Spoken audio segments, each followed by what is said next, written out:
Lección 8. Administración de crisis.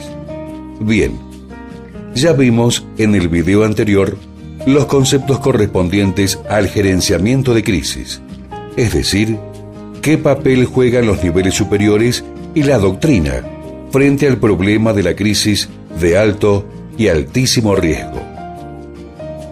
A continuación estudiaremos uno de los elementos más importantes de este curso, esencialmente fundamental, en el sentido que constituye la esencia misma de la doctrina, porque incluye en su tratamiento cuáles son las acciones básicas que debemos desarrollar frente a un hecho de esta gravedad. Esto es la administración de crisis. Watson Consultores presenta Seminario Virtual de Gerenciamiento y Administración de Crisis de Alto Riesgo y Negociación para la Liberación de Rehenes, Nivel 1.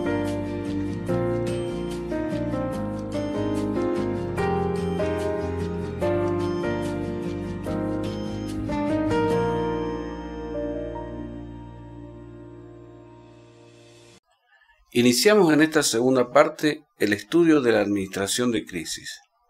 Se puede dividir la administración de crisis en tres elementos o partes. Sobre el administrador, es decir, el líder o comandante, su función esencial y el papel que juega como sujeto de decisión en el proceso de administración.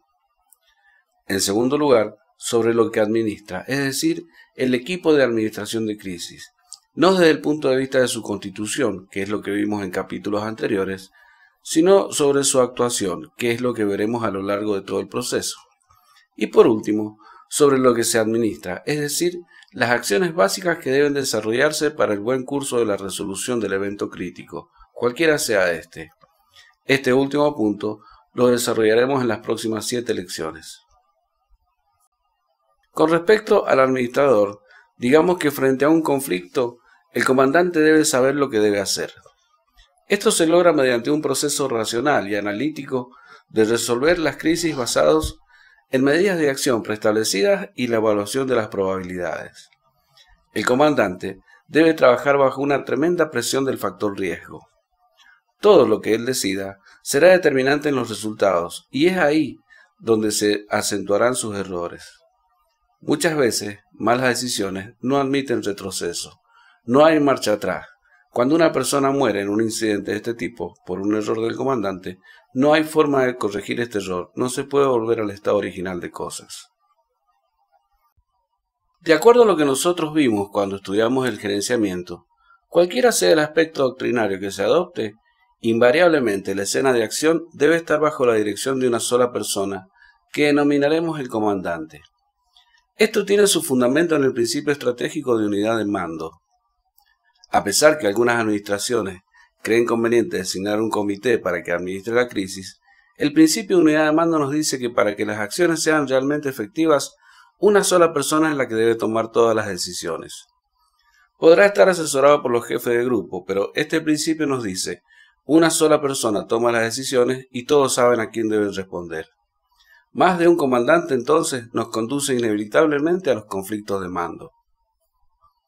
El comandante es quien tendrá a cargo la tarea de administrar la crisis, es decir, la función estratégica de resolver el incidente y disponer las tácticas a aplicar para su conclusión.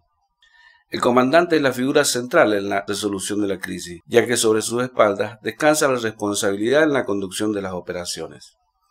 Sin duda que el papel del liderazgo que él mismo ejerce es fundamental. El comandante debe saber lo que se debe hacer. El comandante deberá realizar un proceso constante de análisis de diversos factores para resolver la crisis y deberá tener aptitud para aplicar medidas de acción preestablecidas que denominaremos acciones básicas y que en base a distintas alternativas y criterios evaluar las posibilidades de aplicación de las técnicas y tácticas a su disposición. El líder es el respaldo del equipo, el que potencia a las personas para que se desarrollen sus inquietudes, iniciativas y creatividad. Fomenta la responsabilidad, el espíritu de equipo, el desarrollo personal y especialmente es el artesano de la creación de un espíritu de pertenencia que une a los colaboradores para mejor decidir las medidas a tomar. ¿Es suficiente para un mando leer estas líneas o un libro sobre el liderazgo para automáticamente ser líder de un equipo? Lamentablemente todos sabemos que la respuesta es no. Hay un doble problema que es indispensable tener en cuenta. El primero es cultural y puede solventarse con un entrenamiento adecuado. El líder debe estar entrenado en todos los aspectos de administración de crisis. No piensen los directivos que con un seminario virtual sus mandos se convertirán en comandantes. Pero al igual que cualquier estudio o carrera, con método, entrenamiento y tiempo, las personas pueden aprender a poner en práctica con eficacia los principios doctrinarios y llevar adelante una administración de crisis eficaz y eficiente, mediante la aplicación de las acciones básicas. El segundo es la capacidad para ejercer un liderazgo efectivo. Es una de las claves para que un administrador sea eficaz. Asimismo, el pleno dominio de los fundamentos de la administración de crisis tiene importantes consecuencias en la certeza de que un administrador será un líder eficiente y eficaz. Los administradores deben ejercer todas las funciones que correspondan a su papel a fin de combinar recursos humanos y materiales en el cumplimiento de objetivos. Los gerenciadores, es decir, la cúpula policial, deberá entonces delegarle toda la capacidad de acción necesaria para administrar la crisis. Debe poseer esa autoridad. Luego, el líder podrá delegar funciones y acciones, pero no podrá delegar su responsabilidad. Debe tener algunas dotes de personalidad, sobre todo la virtud de la templanza, ya que su labor se desarrolla en operaciones de alto riesgo, y las presiones a las que será sometido pondrán a prueba su capacidad estratégica de decisión y determinación. Debe ser un hombre que bajo la presión del riesgo tome medidas acordes a una realidad de la que deberá informarse puntualmente, porque sus decisiones tienen como efecto inmediato consecuencias sobre la vida de las personas, tanto sus hombres, las víctimas que están siendo sometidas y los causadores. En situaciones de tensión y de alto riesgo, tiene que ser un hombre que sepa adoptar las medidas de manera cuidadosa, meticulosa y muy reflexiva. Entre esas características particulares, el comandante deberá tener un mínimo de habilidades que denominamos habilidades técnicas, humanas y conceptuales. La habilidad técnica es el conocimiento para actuar en cualquier tipo de evento crítico. Debe conocer cómo se administra una crisis y cuál es la significación de cada uno de los pasos esenciales y qué ventajas tiene su aplicación. También implica un conocimiento elemental de las tácticas. Ya veremos más adelante, cuando volvamos sobre el tema, cuáles son los errores comunes que suceden cuando un comandante no está perfectamente involucrado de los roles y funciones de los elementos del grupo táctico o los negociadores, y desconoce su aplicación en un caso concreto. A la habilidad humana le corresponde la capacidad para trabajar eficazmente con las personas y para obtener resultados de trabajo en equipo. La clave para lograrlo es la existencia de funciones claras y cierto grado de discrecionalidad y autoridad en apoyo de la acción de los grupos. Es importante poseer la capacidad de un jefe para guiar y dirigir. Un equipo puede tener una planeación adecuada, control y procedimientos de organización muy buenos, y no sobrevivir por falta de un líder apropiado. El comandante es vital para la supervivencia del equipo. Por el contrario, muchos equipos con una planeación deficiente y pobres técnicas de organización y control han sobrevivido debido a la presencia de un liderazgo dinámico. El comandante debe entonces forjar una organización ideal desde el punto de vista humano también, concepto que definimos como aquel que tiene metas claras, innovadoras, atrae al personal de gran talento, le pone a prueba con elevadas normas y lo promueve en base al mérito. Es inmune a la burocracia y su rendimiento es sobresaliente. En tercer término, debe tener habilidad conceptual, que es la capacidad para pensar en términos de modelos, marcos de referencia y elaborar estrategias para aplicación de las tácticas adecuadas. Cuando una persona demuestra que conoce la realidad y el porqué de ella y sabe interpretar muy bien lo que sucede, cuando se interesa por las soluciones y actúa más de obra que de palabra, entonces las demás personas comienzan a tenerle confianza y a colaborarle. Así nacen y se hacen los líderes, con realizaciones, aunque no gigantescas. Estos llevan la idea de las acciones de manera organizada y motivadora, obtienen realizaciones en algo concreto y beneficio para el equipo como tal. Este logro se obtiene precisamente cuando el comandante tiene habilidad conceptual para obtener la eficiencia bajo presiones muy elevadas en crisis de alto riesgo y aún así procura que todo se haga bien. Cuando éste busca la efectividad al dedicarse solo a lo prioritario y adecuado, y no se desespera ni amedrenta por los riesgos, y cuando procura que todas las acciones sean en función de la resolución satisfactoria del evento. Y se concluye que la administración no es una actividad mecanizada y depende de ciertos hábitos que deben ser superados, corregidos o aprendidos a fin de obtener un desempeño correcto. Aunque podemos enseñar lo que un administrador debe hacer, tal hecho no lo capacita efectivamente para aplicarlo en todas las crisis que se le presenten. El éxito de un comandante no está enteramente correlacionado con lo que le enseñaron, ni con su brillantez académica, ni con su interés personal en poner en práctica lo que aprendió. Estos aspectos son importantes, pero están condicionados por características de personalidad y por el modo personal de actuar de cada uno. El conocimiento técnico de la administración es importantísimo, básico e indispensable, pero depende, sobre todo, de sus habilidades técnicas, humanas y conceptuales para actuar inteligentemente. Dicho de otro modo, el conocimiento es un aspecto del capital intelectual de un buen comandante, pero no es sinónimo de inteligencia. Conocimiento es una síntesis de la información, mientras que inteligencia es lo que hace falta para crear conocimiento. La inteligencia implica que existen las habilidades necesarias para aprender, transferir conocimiento, razonar, ver lo que es posible, encontrar nuevas interpretaciones, generar alternativas y tomar decisiones sabias. Con respecto al equipo de administración de crisis, que es el segundo elemento, diremos que el propósito de un equipo de administración de crisis está constituido por la acción conjunta de todos sus integrantes unidos en un fin común, la resolución de la crisis. Ya dijimos que la meta de la negociación en crisis y con rehenes es salvar vidas y aplicar la ley. Un equipo de administración de crisis debe trabajar en forma conjunta en pos de esa meta. Cada grupo de los que vimos anteriormente debe unir esfuerzos para ello. Los tácticos, los negociadores, los de inteligencia, etc. deben trabajar mancomunadamente para alcanzar el fin común. No se trata de realizar la tarea en forma individual, cada uno en su rol específico, de hacer las cosas mejor que nadie, sino de hacerlo como un verdadero equipo. Cada grupo es el conjunto de individuos que trabajan en la misma tarea, que se comunican de forma directa y que comparten condiciones comunes, los tácticos, los de inteligencia, los negociadores. Pero cuando cada grupo funciona como un equipo, está constituido por personas que privilegian la integración de esfuerzos hacia la búsqueda y el logro de objetivos comunes, acentuando características de cooperación, confianza y compatibilidad entre ellos. Actúan como complemento entre uno y otro, y se puede señalar que se necesitan todos los miembros de los distintos grupos para el logro de un trabajo en equipo. El fracaso de un miembro del equipo puede, y de hecho así ocurre, deteriorar el desempeño y resultado de la totalidad. Integrar un equipo no solo es pertenecer. La palabra equipo no se emplea con mucho rigor en muchas instituciones. La designación de equipo a menudo se le atribuye indiscriminadamente a cualquier grupo de empleados que es asignado a un mismo departamento y que colabora con un mismo proyecto sin necesidad de ser una situación planificada y coordinada. Pero el simple hecho de que a un grupo se le designe con este término no significa que funcione como un auténtico equipo. Integrar un equipo equivale a involucrarse en un propósito común. En un equipo de administración de crisis no pueden ser los negociadores mejores que los tácticos porque nunca se tuvo que recurrir a la fuerza o viceversa. O son todos excelentes o no lo es ninguno.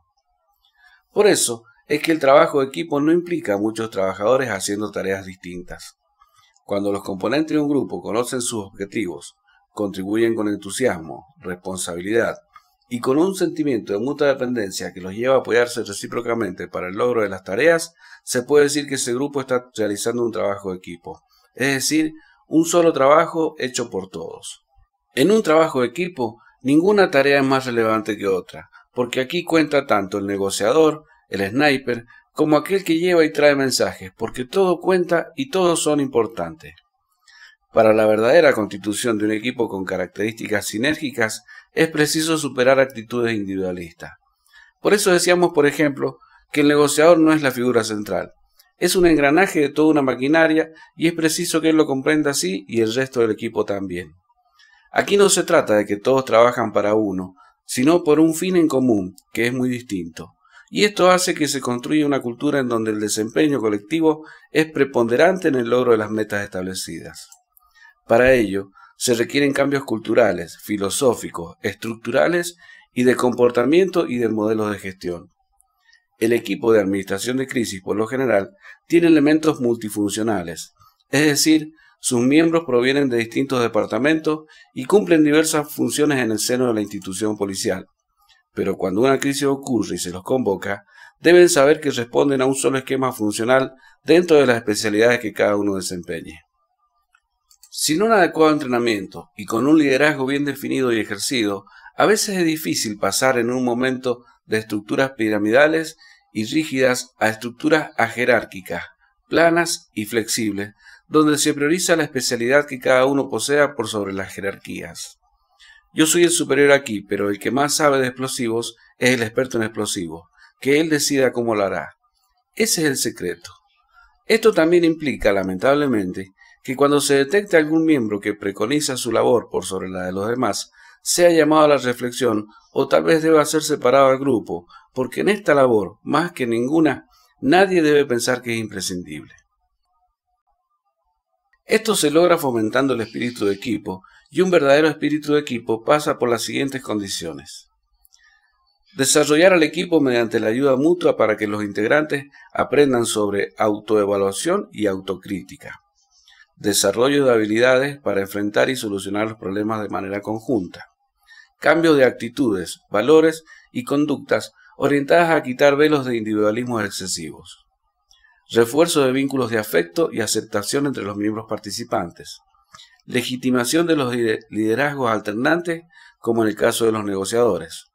Desarrollo de actitudes colaborativas. Reorientación de las energías para la solución de problemas en pos de un fin en común.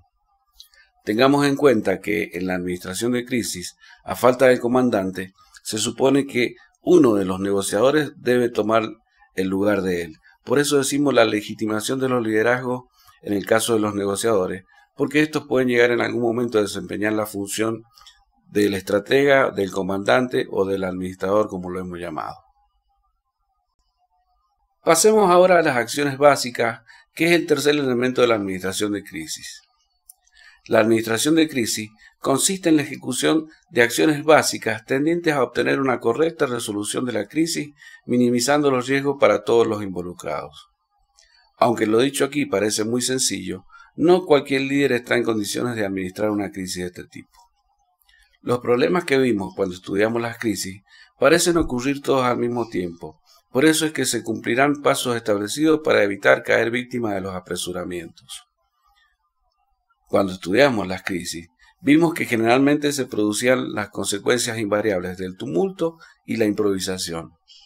También dijimos que el comandante debía preocuparse primero en estos dos problemas más que en la crisis misma. Dijimos además que si solucionábamos estos dos factores desencadenantes, recién entonces estaríamos en condiciones de administrar la crisis, ya que ello colabora mucho a evitar y disminuir el estrés inmediato de la aparición de la misma. Estas acciones básicas consisten en localizar el incidente, aislar el punto crítico, contener la situación, evaluar las condiciones para actuar y finalmente resolver. La operación láser para que ayude como regla mnemotécnica. Este es el secreto para la correcta administración de una crisis. Vamos a ver a continuación cada uno de estos pasos desde el punto de vista de la doctrina, es decir, vamos a discriminar en qué consiste cada una de estas acciones, pero aclaramos que se conceptualizan de este modo para facilitar su estudio, ya que al momento de ejecutarlas, sin dudas, habrá una superposición de acciones, que sin llevarnos al desorden, algunas deberemos aplicarla en forma casi simultánea. De la experiencia personal, luego de haber participado en varias crisis con rehenes y de alto riesgo, podemos decir que la operación láser es un excelente indicativo para estudiar qué acciones deben cumplirse. Es una forma ordenada de entender esta doctrina, pero llevadas al plano de la actuación real, la transposición de actos que el comandante y el equipo deben realizar, sumadas a la urgencia de todas ellas, nos ha llevado a incluir un capítulo donde trataremos los aspectos operativos. Localizar, aislar, contener, evaluar y resolver es la síntesis de acciones que debemos poner en práctica frente al problema inicial del tumulto y la improvisación.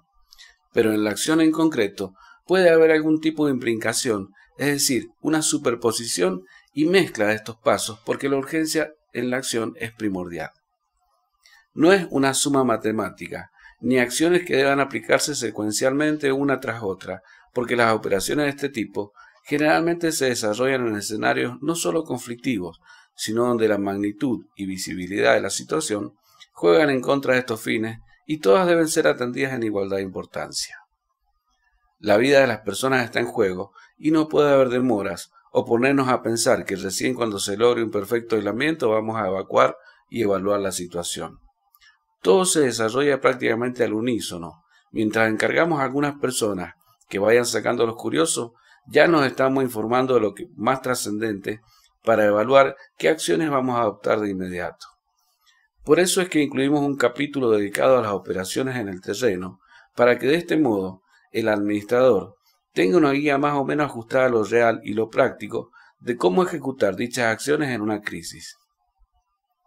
Más adelante, una vez estudiados los conceptos que involucran cada uno de los pasos de la operación láser, veremos qué es lo que se debe hacer en la escena del hecho, los momentos de la operación de resolución propiamente dicha, y qué etapas el comandante podrá dividir la operación para no verse superado por los acontecimientos.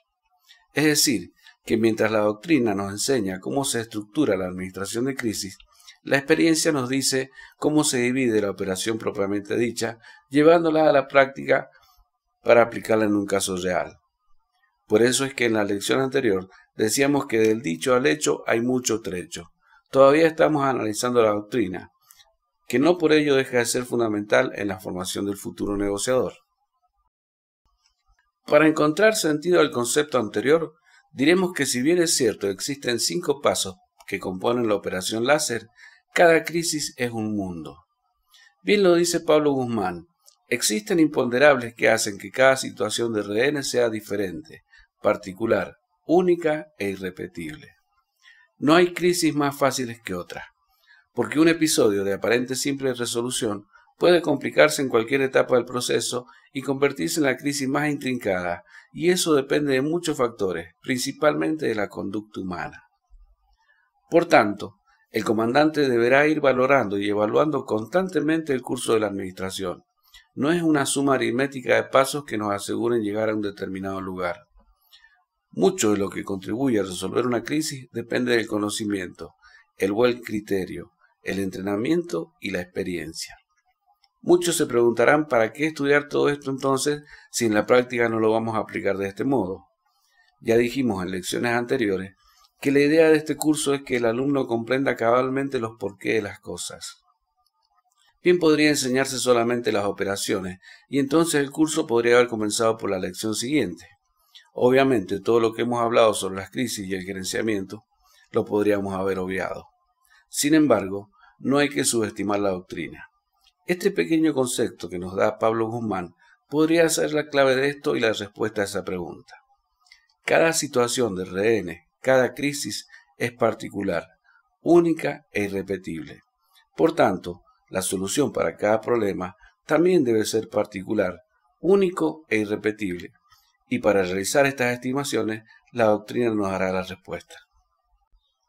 Resultará muy difícil al comandante poder resolver situaciones únicas si no conoce los porqués de estas circunstancias. Si les enseño a ustedes que hay que hacer un aislamiento, pero no comprenden que esto contribuye mucho a calmar a los captores porque ayuda a disminuir la tensión inicial, o que crea el clima de tranquilidad para el episodio para poder responder, y a su vez sirve de presión clandestina porque no se percibe desorden en el actuar policial y que también motiva la negociación, no sabrán cuál es la importancia de esta acción básica en su real dimensión. Sería muy fácil decir, frente a una crisis tiene que aislar la zona, pero ¿por qué? ¿Para qué? ¿De qué me sirve? Si el problema es con los rehenes, si el tema es que el negociador lo tiene que convencer de que salgan y se entreguen. Muchos creen que esto es así de sencillo. Y lamentablemente muchos lo enseñan así. Siga estos pasos y resolverá una crisis con rehenes. Para resolver episodios imprevisibles, es necesario, entre otras cosas, tener habilidad conceptual.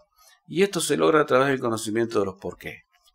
La administración de crisis, entonces, nos dice qué es lo que debemos hacer en un episodio de esta naturaleza. En mi publicación sobre el valor de la experiencia en la negociación con rehenes, hago referencia a este punto. Valga entonces reiterar la aclaración que estas etapas no están separadas por fronteras que indiquen específicamente dónde termina una y dónde comienza la siguiente. Hay una íntima interconexión entre las mismas y seguramente en orden cronológico existirá algún tipo de superposición al aplicarlas. Cuando terminemos de estudiar cada paso de la operación láser, tendremos oportunidad de ver cómo se lleva al plano de la realidad el proceso de administración de crisis en 5 momentos. La urgencia con que debemos actuar al intervenir, dado la imprevisibilidad con que se manifiestan las crisis, hace que siempre se llegue tarde. Los únicos que llegan a tiempo son los primeros en responder y aquellos que le brindan apoyo inmediato cuando se disparan las alarmas. Pero lamentablemente, y esto no tiene solución, el equipo de administración de crisis siempre llega mucho tiempo después a la escena de acción, cuando ya todos evaluaron que el problema se les fue de las manos. Y es así como un equipo de estos y el comandante tienen que llegar a solucionar no solo la crisis, sino la diversidad de problemas que se generan por una mala actuación, por inacción o por lo que fuere. Entonces el tiempo debe abreviarse y también deben aumentar la urgencia en la aplicación de las acciones básicas, por lo menos en cuanto al aislamiento y la contención inicial. Pero aún en el fragor de los acontecimientos, es necesario que todos comprendan la importancia de cumplir estos pasos, porque si empezamos a negociar antes de aislar la zona, es muy probable que terminemos con una crisis mal gerenciada, utilizando la fuerza y posiblemente con víctimas que lamentar. Volviendo al tema de las crisis, habíamos dicho que era necesario tratar de solucionar el tumulto y la improvisación para llegar a buen puerto, y que si esto no se atendía debidamente, era imposible llevar adelante una negociación en estas condiciones. Hay 3 factores que contribuyen al éxito en la solución de un incidente de alto riesgo: la preparación, el entrenamiento y la aplicación de un método. Bien, los factores de éxito consisten en estar preparados para cuando una crisis ocurra, elaborar planes, tener el equipo y la gente disponible, aceitar los mecanismos para convocarlos al lugar del evento lo antes posible, una buena base de entrenamiento, constante, diversificado y lo más cercano a la realidad y la aplicación de un método. Dejemos por un momento de lado las evaluaciones, que es un proceso mental, y la resolución, que es un proceso decisorio, y concentrémonos en los restantes. Si dividimos las crisis en 3 pasos fundamentales, que es contener, aislar y negociar, veremos que la negociación ocupa el 30% del camino al éxito. Esto viene a reforzar lo que afirmamos sobre la necesidad de prestarle mucha atención a evitar el tumulto. Todos estos problemas que vimos al principio y que ocasionan las crisis se solucionan en gran medida conteniendo la crisis y aislando el punto crítico. La negociación ocupa una pequeña parte del camino a lograr un buen resultado. Si no ejecutamos bien los primeros pasos, la negociación no será la solución total al problema crítico porque no podrá llevarse a cabo. No hay nadie que pueda negociar en un clima de incertidumbre y disturbios. No hay negociación posible ante la agitación inicial. El 70% de la crisis estará bien administrada si se logran estos 2 pasos iniciales lo antes posible. El resto son imponderables que hay que evaluar a su debido tiempo. Este gráfico nos dice que para resolver una crisis de manera acertada, el aislamiento y la contención representan el 70% del camino al éxito. Otro de los factores que nos conducirán al éxito es la correcta aplicación de los criterios para la toma de decisiones. El FBI los denomina los criterios de actuación, también los podemos llamar los criterios de acción. Cualquiera sea su denominación, lo que la doctrina promueve es que cada acción importante que se realice frente a una crisis debe responder a los preceptos o principios de necesidad, validez del riesgo y aceptabilidad. Sobre estos, hay una regla práctica que sugiere el sargento Michael Campbell, jefe del SWAT de Mesa, Arizona, con quien tuve el gusto de entrenarme en los Estados Unidos, y que alejará toda duda y que promueven también otros administradores de crisis para los grupos tácticos. Hágase estas preguntas antes de tomar una decisión. ¿Es necesario? ¿Vale la pena el riesgo? ¿Es aceptable? Si todas las respuestas son afirmativas, actúe. De lo contrario, busque otra alternativa. Estos criterios de necesidad, aceptabilidad y validez del riesgo deben ser entendidos y estudiados por todos los componentes del equipo y al que deben subordinarse irrestrictamente cada uno de ellos. Son las reglas de oro en una crisis donde está en juego la vida de las personas.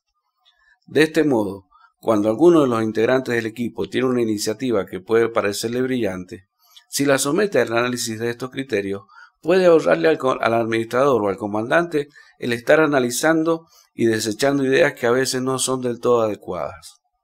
Pongamos un somnífero en la comida o disfracémonos de médicos para entrar y sorprenderlos. Son ideas que nunca faltan, pero que sometidas a este análisis nos revelará si realmente son útiles. El criterio de necesidad sugiere que cada acción que se tome o soluciona un problema o significa un avance en el desarrollo del conflicto. Cada paso que se dé debe responder a la condición de una exigencia y evacuar de algún desahogo para la situación que dicha decisión involucrará. En pocas palabras, no realizaremos acciones inútiles que no nos proporcionen algún beneficio en concreto. Por ejemplo, supongamos que toman rehenes en un banco a media mañana y a los 10 minutos alguien se compadece de la suerte de los rehenes, trae alimentos en abundancia para que la policía se los haga llegar.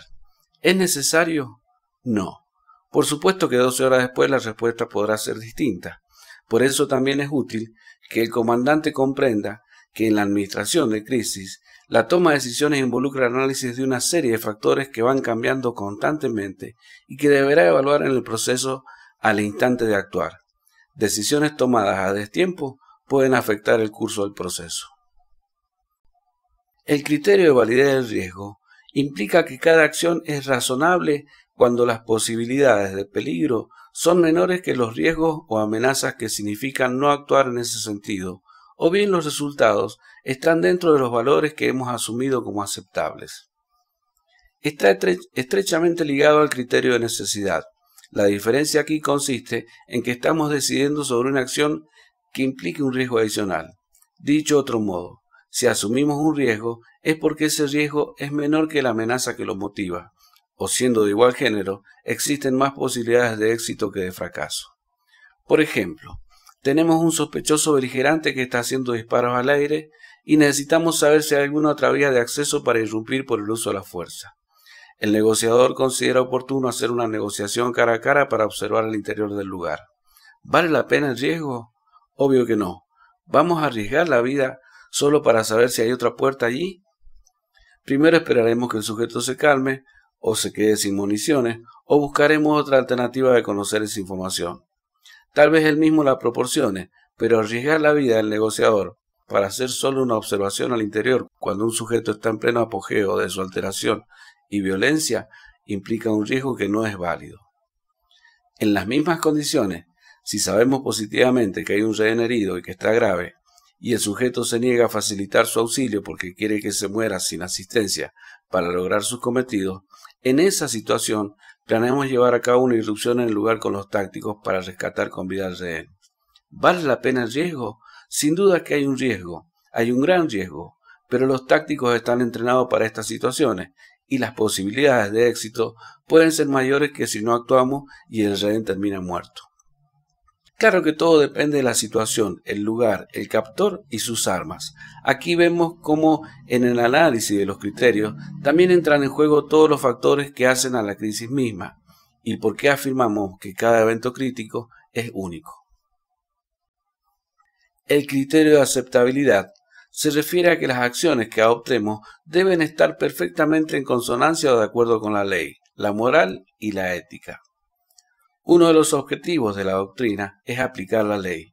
Por tanto, no llevaremos a cabo ninguna acción que viole la ley, salvo los casos que la misma autoriza hacerlo, ya sea mediante los preceptos del estado de necesidad y legítima defensa que cada institución deberá analizar conforme al derecho aplicable. Nadie pone en duda que romper un techo o poner explosivo en una puerta constituye un daño, pero estas acciones se justifican cuando el derecho a la vida es el que está afectado y estamos llevando a cabo un plan de rescate. Por ejemplo, entregarle armas a los delincuentes para que liberen rehenes. ¿Es una medida que esté de acuerdo con la ley? No. En el campo de la moral y la ética, Roberto del Chagas Monteiro nos da un ejemplo clásico que es el intercambio de rehenes por policías. ¿Está el comandante autorizado de ordenar a sus subordinados que se entreguen desarmados para salvar una vida, aun cuando ellos presten su consentimiento? ¿Vale más la vida de un rehén que la vida de un policía? Sin dudas, un ingrediente ético involucra la respuesta a esta pregunta. Además, cuando veamos el capítulo correspondiente a la negociación, veremos cuáles son los problemas que puede acarrear para la administración de la crisis el intercambio de rehenes. Por lo pronto, digamos que las decisiones deben adecuarse a los valores morales y éticos y ajustarse a lo que la ley manda, la que solo será incumplida en los casos que ella misma autoriza. A continuación, desarrollaremos paso a paso la operación láser, definiendo conceptualmente qué significa y cómo se ejecuta cada una de las acciones básicas para la correcta administración de una crisis.